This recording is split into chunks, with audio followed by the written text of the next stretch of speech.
Chapter 20. Let us smash the noble pigs' noses. Oh, you pig-headed cowards. Do you not have the courage to come and face me?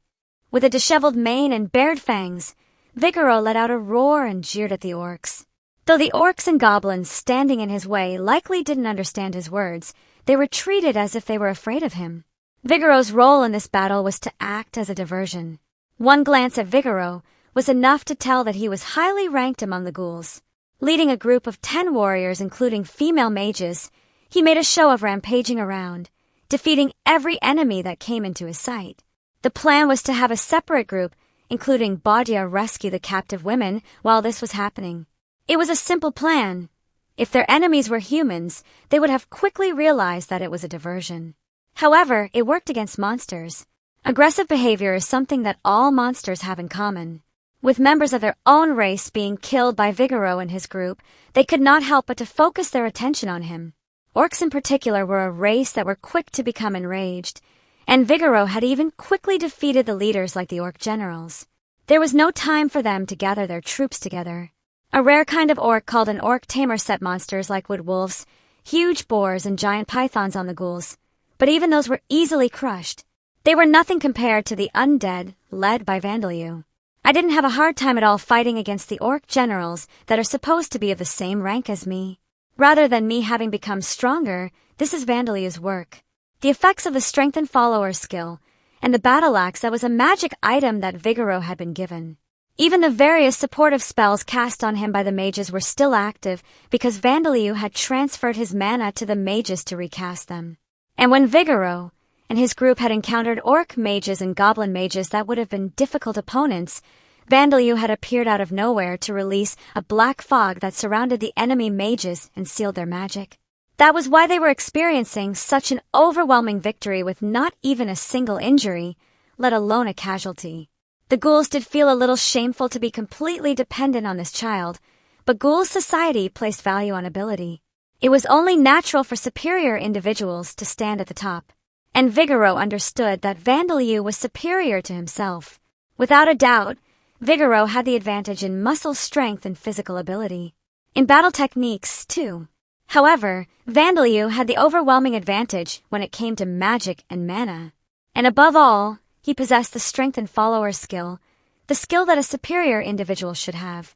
I have the capacity to become the chief of 100 ghouls, and Vandaliu has the capacity to stand above me. Vigoro understood this. However, he couldn't help but to feel pathetic. As he was now, wasn't he pathetic for someone serving under Vandaliu? No. For someone who was Vandaliu's family member? Bugah!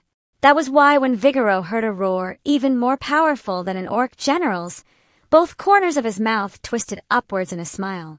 There was a young noble orc whose body that was over 2 meters tall made Vigoro look small in comparison. His features seemed to be made out of pure ugliness and pride other than his brilliantly shining blonde hair. As his rage-filled pupils spotted Vigoro from a height of 3 meters, his expression softened into one of scorn. He would scatter these insolent small fries in place of his useless subordinates. That was clearly what he was thinking. A noble orc. Vigoro, what are we going to do? Seeing not an enemy of the same rank as Vigoro like an orc general, but a powerful noble orc that was clearly a superior foe, even these elite ghouls couldn't conceal their unrest. Vigoro was a rank 5 ghoul barbarian, and this enemy was a rank 6 noble orc. Though the number was only different by 1, the actual difference was significant. Generally, in battles between monsters, if 2 monsters face off head-to-head starting at healthy conditions, the higher rank one will win unless the other monster has some significant advantage. No matter how much experience a fox has and how much it practices its skills, there is no way it can win a head-on fight against a tiger. Vigoro himself had once said that if he were to fight a noble orc, he would definitely lose. What are we going to do, you say? We fight. But right now, he didn't feel as if he would lose. Letting out the roar of a lion, Vigoro closed the distance between himself and the noble orc. Looking down at him, the noble orc performed a sideways sweep with his own axe that was even larger than the axe that Vigoro had received from Vandaliu. Vigoro crouched close to the ground as if crawling to avoid the blow that could have sent his head flying if it connected. He felt anger at the fact that some of his mane was cut off, but before paying too much attention to that, He used 3 of his limbs to leap sideways. Boogie! The reason Vigoro did that was because the axe that was supposed to pass over his head instead came swinging down with a loud crash. Normally, axes have bad balance, and after swinging them once, time is needed to prepare one's stance again. Regaining one's balance immediately after swinging an axe is impossible. But the noble orc's incredible physical ability made it possible. Boom! It swung its axe consecutively with no technique, only pure physical strength. It seemed that there were plenty of openings in between, but if Vigoro were to let up his focus on evasion to attack that opening, he would likely be cut to shreds. Vigoro kept dodging the attacks nimbly. One of his hands was still holding his axe while the other gripped the earth and helped him kick his body off its surface to avoid the noble orc's attacks. Each of the noble orc's swings contained terrifying power, and its physical strength made them quick as well. But each of its movements was obvious and linear. Against an opponent like Vigoro, it was like telling him, I'm going to attack like this, right now, before every swing. Ga! Bahihi! Woa! Vigoro, the noble orc, and the warriors that each of them led were engaged in battle. Vigoro had an idea of how the battle was progressing through the ghoul's battle language, but the noble orc's head was completely focused on his ghoul opponent in front of him. Why wouldn't any of its attacks land on him? He was one of his great father's sons, the strongest of them all, Bujabilio. Why could he not land a single attack on something like this ghoul? For noble orcs, male ghouls were just small fry and female ghouls were nothing but meat pots. So why were such ghouls making him embarrass himself in front of his subordinates and slaves? Baga! With his rage and irritation taking over, the noble orc unleashed the martial skill, Bisection. It was a level 2 martial skill, but even if a human were to use it, it would be powerful enough to cut down a tree in one strike. If a noble orc used it, it was capable of smashing a boulder. However, the more powerful the noble orc's attack, the larger the opening following it was. Vigoro avoided it and made great use of the chance at a counterattack that he had finally found. Axe whip! Vigoro's long arm bent loosely like a whip. B-H! The noble orc immediately tried to bend backwards to avoid it, but Vigoro's long arm bent once more, and his axe inflicted a deep cut in the noble orc's right arm. Ga! Vigoro's right hand left the handle of his battle axe, and then he gripped the mid-air battle axe with his left hand and he used his martial skill once more. Bubahai! The noble orc deflected the axe, aimed at his neck with his own axe. But after Vigoro's axe was repelled, his arm suddenly changed direction and severed the noble orc's right leg, which the noble orc hadn't been paying attention to. Unable to keep his balance, the noble orc toppled over sideways. This time, Vigoro's axe dug its way deep into his neck and decapitated him. The axe whip technique, in which the user increases the flexibility of his arm and flings it like a whip, and the triple axe whip technique, in which the process is repeated consecutively. These were martial skills taught only to the long-armed ghoul men. You! Who's next? Vigoro let out a roar of victory and stamped down on the head of the noble orc, which was still wearing the screaming expression at the moment of his death. Seeing this fearsome sight, the orc knights began to fall apart and flee for their lives, but there was no way that these slow orcs could get away.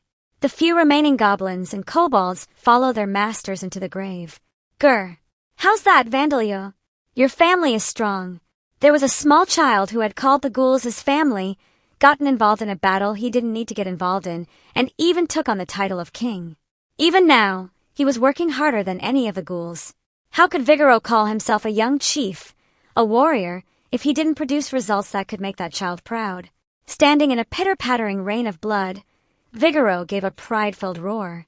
Bugin's third son, Badibus, had absolute confidence in his own beautiful looks and his skill with a bow.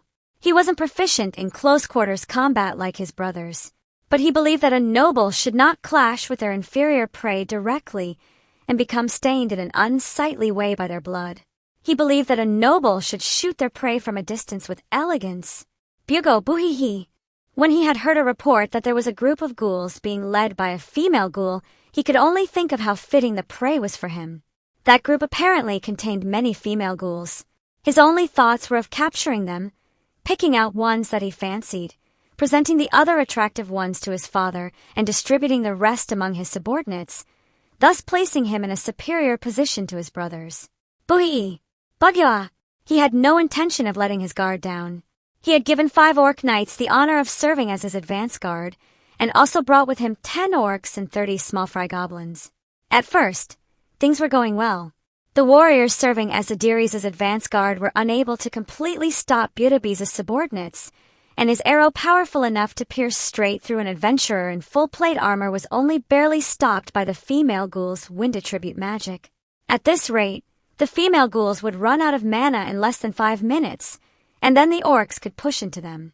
Badibus was confident in his victory. And then much more than 5 minutes passed, and the female ghouls had showed no signs of running out of mana. Goo! Gee! Instead, a group of undead attacked from the side.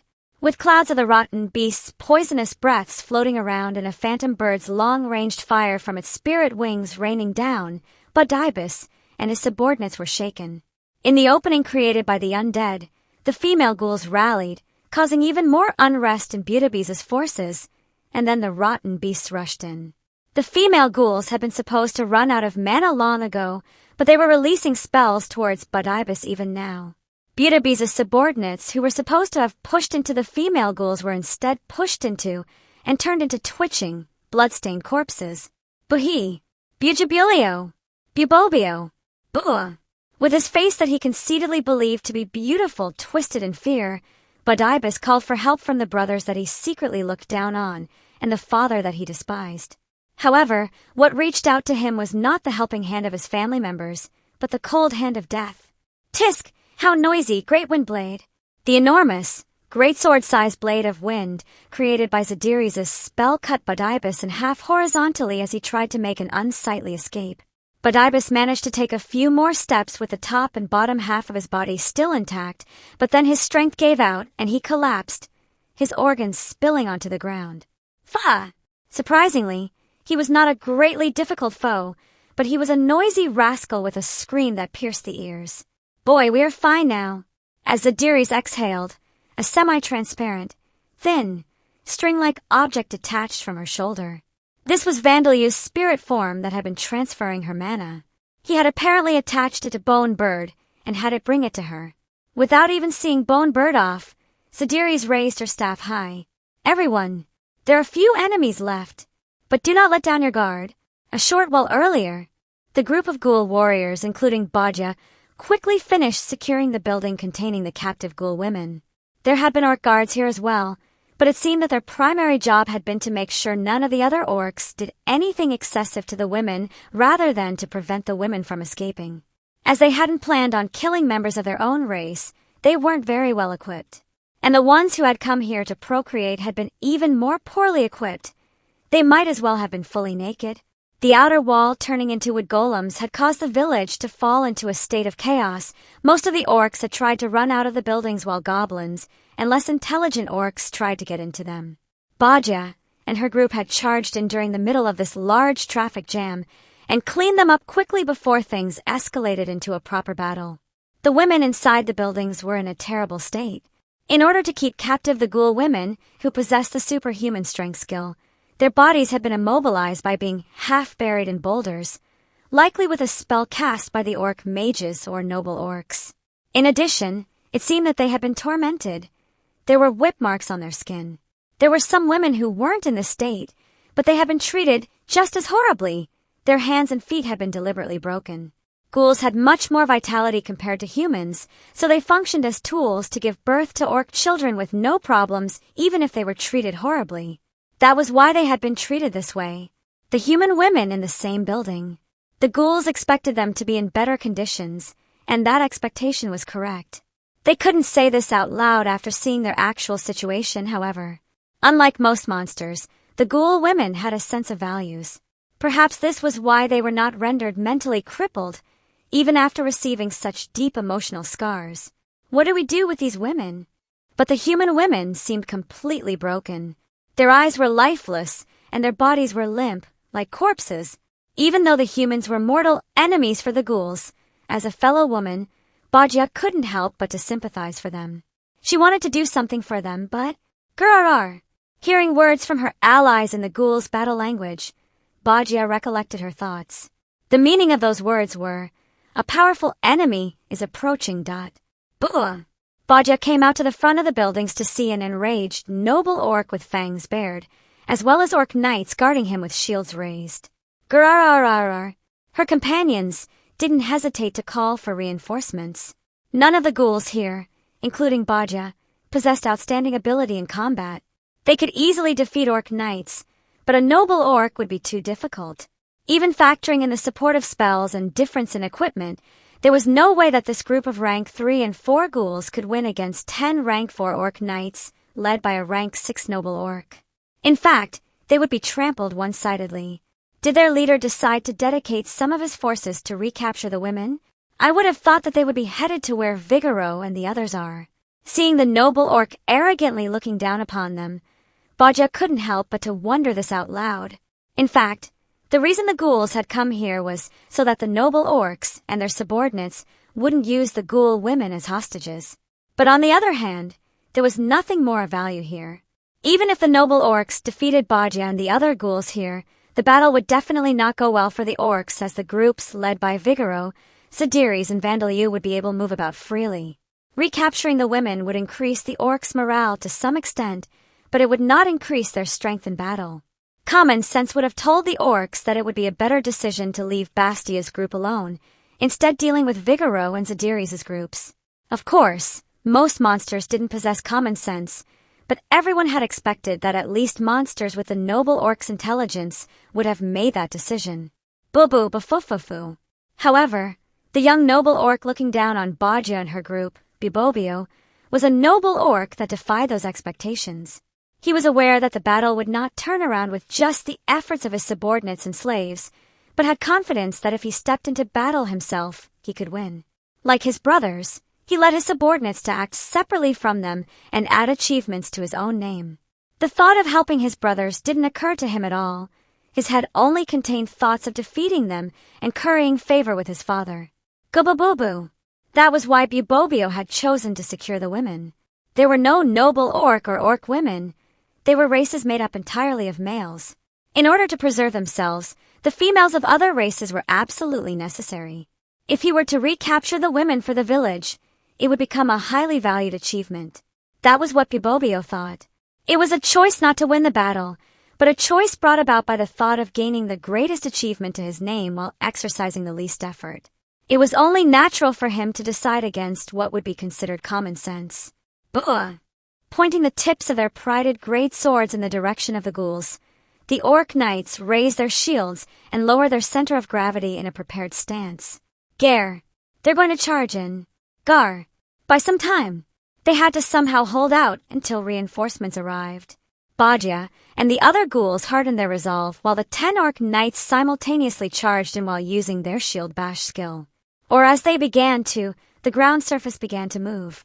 You won! The ground turned into dozens of earth golems that stood to face the orc knights. But there was no way that these brittle, clay doll-like golems could stop the shield bash of orcs that weighed over 100 kilograms. They should crumble instantly, but before the orc knights clashed against the earth golems, their legs were caught in holes in the ground, causing them to fall down. Earth golems were made from the dirt on the ground. It was only natural that holes with the same volume as the golems would form, and then the earth golems collapsed on top of the fallen orc knights, burying them alive. After seeing these unbelievable events unfold, both the ghouls and Bubobio were silent. They were more effective than I thought. These golem made improvised pitfalls. Oh, such tremendous technique. As to be expected from you, Bach and Dot, you even gave them a burial. Though we'll have to dig them up again later, Dot. With a rattling of carriage wheels, Vandaliu and Sam appeared. Vivan. Yes, it's me. Ah, there's still the noble orc left, so let's not let our guard down. You're right, and the enemy's head is still intact, so please defeat him quickly. Well, that goes without saying. Wait a minute, you want me to defeat him? Yes, from an experience point perspective. Bajia was flustered and surprised, but Vandaliu requested that she defeat Bubobio as if it was the obvious thing for her to do. It's all right, I'm going to support you. No, I think it's impossible for me to defeat a noble orc even with you supporting me. It's impossible because you think it's impossible. Even that shitty professor that valued results over anything said that. And you're alright with learning from those words. But you know, he was really a rotten-brained, idiot professor. Even though Vandaliu was the laboratory animal, the professor should have been the one taking responsibility when the experiments didn't succeed, but he always said things like, "You don't have enough spirit." He was a nagging, disagreeable fellow. The only time Vandaliu had a positive feeling towards him was when he let out his dying scream. Looking at Bubobio, Vandaliu recalled that professor's blonde hair. "It's fine. If I support you, Bajia, you won't die. He's coming this way now." With a sigh, Bajia raised her axe. Bubobio stood before her, trembling with rage. Bugu. Bubobio was enraged at the fact that Vandaliu and Bajia had forgotten him and were having an enjoyable conversation together. With a roar, he raised his greatsword. As he did so, the ground beneath which the orc knights were buried began to crawl. Vandaliu was calm. He knew that he hadn't managed to dig holes deep enough to kill the orcs instantly, so he had been expecting that they would emerge eventually. Rita, Saria, and everyone else, please finish off the ones that are buried. Bajia, let's defeat the noble orc together. Cool, alright. Still wondering if she would really be alright, Bajia stepped forward. From behind her came the screams of the orc knights who had managed to finally crawl out of the ground, only to be slaughtered by a glaive, halberd, or ghoul claws. Buh! Bubobio charged towards Bajia with the force of a brick wall, and then he swung his great sword towards her head with a speed too fast to be seen by the eyes. Evade to the right. Bajia obeyed her instincts to dodge that lethal attack that her eyes couldn't follow. But Buoh! As if dissatisfied that his lethal attack had been evaded, Bubobio forcefully pulled his greatsword back and performed a thrust. A half step to the left. And in the next moment, Bajia had evaded that thrust as well. But, Buh! Bugo! As if panicking now that he had been dodged a second time, Bubobio began unleashing attacks one after another. A sideways sweeping single flash, a diagonal flowing cut from above, a triple thrust aimed at Bastia's neck, stomach, and leg. If any of these brutal attacks landed, they would have been fatal regardless of Bastia's well-trained body and high-quality armor. But Bajia evaded them all. Just how? How could this female ghoul move so fast? Why did Bubobio's blade not find its target, even though he was supposed to be unrivaled? The expression on Bubobio's face had gone beyond anger, and there was now even some fear of Bajia. How am I able to dodge these attacks? And even Bajia was surprised. Indeed, after the battle so far, she had seen that Bubobio wasn't particularly highly skilled. He was about as skilled as she was. However, there was a vast difference in their basic physical strength. If Bajia was lucky, she would be able to dodge one or two attacks, but having these attacks unleashed one after the other should have ended in her being chopped to pieces. But for some reason, Bajia had known what she needed to do to avoid dying. She had sensed that she needed to move right, immediately did exactly that, and the great sword had swung down at the spot that she had been standing. She had sensed that she needed to take half a step back, and then the tip of the great sword had passed right in front of her. As if she could see the future, she had known what she needed to do to survive. It was as if she had acquired the future sight skill. I see, this is Vandaliu's support. A cool, soft hand was supporting her. It was this hand that was telling her how to avoid being killed. Vandaliu's arm, which he had used spirit form transformation on, had fused with Bastia's back. Through that arm, Vandaliu applied the danger sense, death that was constantly active for himself to Bajia. Danger sense. Death was a skill that detected the danger of death, which meant that it could definitely detect each of Bubobio's lethal attacks. Danger sense. Death wouldn't detect the attacks of a kobold's sword whose individual swings inflicted only light damage. If Bubobio had simply kept his composure and mixed feints in with his attacks, things might not have turned out so one-sided. However, the enraged, impatient, scared Bubobio was unable to keep his composure and repeated only these lethal attacks that would kill in one hit. The three brothers, Bubobio, Bubidus, and Bujabulio, were weak compared to the noble orc race as a whole. Rather than them having been born this way, their weakness was a result of the environment that they had grown up in and Bugin's failure to train them adequately. Since they had been born after Bugin had made his escape from his home into this devil's nest, they had been surrounded by nothing but servant orcs and slave goblins and kobolds from the moment they were born. They had made most things work with the physical strength that they were blessed with from birth, and all the enemies they had faced were foes that were easily defeated by swinging weapons at them, not requiring them to improve their techniques. Naturally, they neglected their studies, and since they faced only lower-rank enemies, their levels didn't increase, and their combat-related skills didn't go beyond level 3. The rivals that they did compete against were their brothers that were just the same as themselves, so rather than working hard, they simply competed over who could get the easiest achievements. If this had been a harsh environment such as a large devil's nest to the south that housed many other noble orcs and other monsters that could challenge them, Bibobio and his brothers would have been forced to work hard to survive. The noble orcs thought that children who could raise themselves were superior, while children that required the parents to directly raise them were inferior. If Bugin had discarded this notion and trained his sons himself, then perhaps they would have had high-level martial and magic skills. Instead, what he had produced were 3 foolish sons who had only experienced easy victories against weaker foes. They hadn't had any problems with this until now. Their enemies were all inferior after all. However, Bajia and the other ghouls were far more diligent than the orcs in training themselves. Vandaliu and Teria had even provided them with equipment even better than that of adventurers. Factoring in the supportive spells and the effects of the strengthened follower skill, this was more than enough to overcome a rank difference of 1. Even then, Bajia would have a hard time defeating a noble orc without taking any damage. But with Vandaliu's support, she wouldn't die. Since a one-on-one battle would only end when one of the participants died, the outcome of this battle was already clear. Buhi buhi! Now out of breath, the noble orc's movements became noticeably slower and it stopped using its martial skills. Using martial skills normally consumes mana, but in this case, it also drains stamina as well. Bisection. Bughiya. And then Bajia went on the attack, and Bibobio's arm was severed by her axe. She unleashed a merciless series of martial skills, as if returning the favor. Strong flash. Instant response. Single flash. As Bibobio tried to turn and run, he toppled forward as Bastia's axe, empowered by the weapon-throwing skill lightning attack, buried itself in the back of his head. I defeated him, Van. I defeated a noble orc. Bajia was likely exhilarated at the fact that she had gained a large amount of experience points by defeating this powerful enemy. She rushed over to Sam's carriage and picked Vandaliu up and started swinging him around.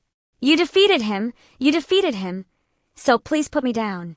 He was happy that Bajia was so overjoyed, but having his vision shaken up, down, left and right wasn't a pleasant experience. The other ghouls wouldn't stop cheering either. But it was fortunate that Bajia had gained the experience points, just as he had planned. Vandaliu couldn't gain experience points on his own because of his curse, and even if he could, he was already level 100, so it would have been pointless for him to gain the experience points himself. That was why he had wanted Bajia, who could use the experience points, to defeat the noble orc. Now, we have to deal with these guys, Dad. Bugoaya. An angry roar came from the largest house in the village, interrupting Vandaliu. At the same time, the walls of that house began to collapse from the inside, but even the sounds of the walls falling were drowned out by the roar. A noble orc well over 3 meters tall appeared. He was holding a magic sword with a 2-meter-long blade and wore an extravagant suit of armor. Even Vandaliu and the group of ghouls that was with him could see this noble orc. They were rendered speechless. The happiness that they had felt moments earlier had vanished, and they were now trembling in fear instead. But it couldn't be helped. This was a true noble orc. This was a monster that could rival a dragon. Vandaliu took this opportunity to slip away from Bastia's arms and analyzed how much of a threat Bugin was with danger sense. Death. He wondered how they would win this battle. If he cooperated with Bajia to fight him, no matter what he did, Bajia would die. If he waited for Zadiris and used magic as their primary way to fight, no matter what he did, the rear guard, including Zadiris and the ghouls of the advance guard, would die. If he used Vigoro at the center of his tactics, no matter what he did, no matter how good or bad his luck was, Vigoro would die. If he used Zadiris, Vigoro, and Bajia as the primary fighting force, while also combining the strength of himself, Sam and the other undead, he thought he could win. But no matter how good their luck was, some of them would die. If Vandaliu stepped forward to face Bugin alone, with everyone else just supporting him. There was more than a 50% chance that he would die, but only a 10% chance that the others would die. Well then, please lend me your support. Before anyone could express their surprise at these words, Vandalay used the no attribute spell flight to float into the air, and then flew towards Bugin with the speed of a bullet.